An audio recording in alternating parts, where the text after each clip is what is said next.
అనేక జంతువులు నివసించే ఒక సుందరమైన అడవిలో ఒక పెద్ద చెట్టు కొమ్మల మధ్య ఒక కోతి ఉండేది.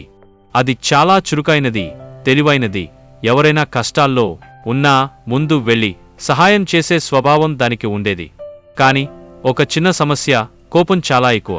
చిన్న విషయానికే మండిపడి ఎదుటివారిపై కోపార్చేది. అడవిలోని మిగతా జంతువులు మొదట్లో దానితో స్నేహంగా ఉండేవి, కాని దాని కోపానికి భయపడేవి. ఎవరో పొరపాటుగా చిన్న తప్పు చేసినా అది గట్టిగా అరుస్తూ మండిపడేది. ఒకసారి ఆ అడవికి కొత్తగా వచ్చిన ఒక కుందేలు, చాలా ముద్దుగా ఉండే జీవి. అది ఎప్పుడూ నవ్వుతూ అందరితో మెలిగి జీవించేది. ఒకరోజు ఆ కోతిని చూసి ఇలా అన్నది, అయ్యో, ఎంత చురుకుగా ఉన్నావ్, మనం స్నేహితులం కావచ్చుగా. కోతికి చాలా ఆనందం కలిగింది. ఇప్పుడు ఒంటరిగా ఉండే దానికి స్నేహం అంటే ఆశ. ఇద్దరు కలిసి చెట్లపై జంపులు, పండ్లు తినడం, వాన్లో తడవడం, జలపాతాల వద్ద ఆటలాడడం మొదలుపెట్టారు. సరిగ్గా అనుబంధం ఎలా ఉండాలో అలా వారు జీవించారు. ఒకసారి కుందేలు స్నేహితుడికి సర్ప్రైజ్ ఇవ్వాలనుకుంది. దగ్గరలోని పూలతోటకు వెళ్లి ఒక నారింజ తీసుకొచ్చింది. అది చాలా రుచిగా ఉండాలని అనుకుంది, కాని తెలియకుండా అందులో ఒక చిన్న పురుగు ఉంది. కుందేలు ఆనందంగా కోతికి ఇచ్చింది. కోతి ఒక ముక్క తిని వెంటనే గమనించింది, ఇందులో పురుగు ఉంది. వెంటనే కోపంతో ఊగిపోయింది.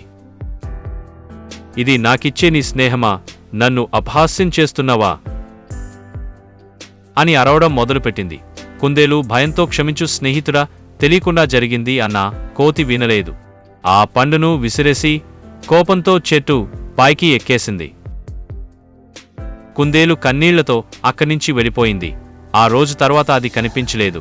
మిగతా జంతువులు కోతిని దూరంగా ఉంచడం మొదలుపెట్టారు. ఎందుకంటే అంతా చూశారు ఎంత మంచి మిత్రుణ్ణి కోపంతో కోల్పోయిందో. కోతి ఒంటరిగా మారిపోయింది. ఎక్కడికైనా వెళ్ళినా ఎవరూ మాట్లాడరు. ఎటు చూసినా తన మిత్రుని గుర్తే. నిజంగా ఎంతో బాధ వేసింది. అప్పుడే అర్థమైంది, నా కోపం వల్ల నాకు ఎంతో విలువైన మిత్రుడిని కోల్పోయాను. కొన్ని రోజుల తర్వాత కోతి కుందేలను వెతికి వెళ్ళింది.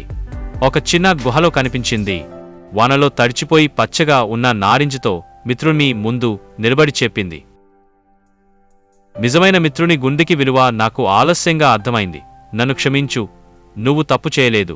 నా కోపమే నన్ను ఆలోచనలేమి వాడిగా మార్చింది. నువ్వు నిజంగా మారిపోతే మిత్రత మళ్లీ మొదలవ్వచ్చు. అక్కడే వారు పాత అనుబంధాన్ని మళ్లీ చిగురించారు. కోపం తాత్కాలికం, మిత్రత శాశ్వతం.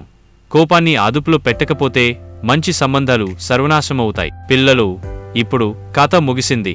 కథ నచ్చిందా? అయితే మీ చిన్ని వేలుతో ఓ చిన్న పని చేయండి, మా ఛానల్కి సబ్స్క్రైబ్ చేయండి. మరి మరిచిపోకుండా బెల్ కూడా కొట్టండి. డింగ్ డాంగ్ శబ్దం వచ్చిందా?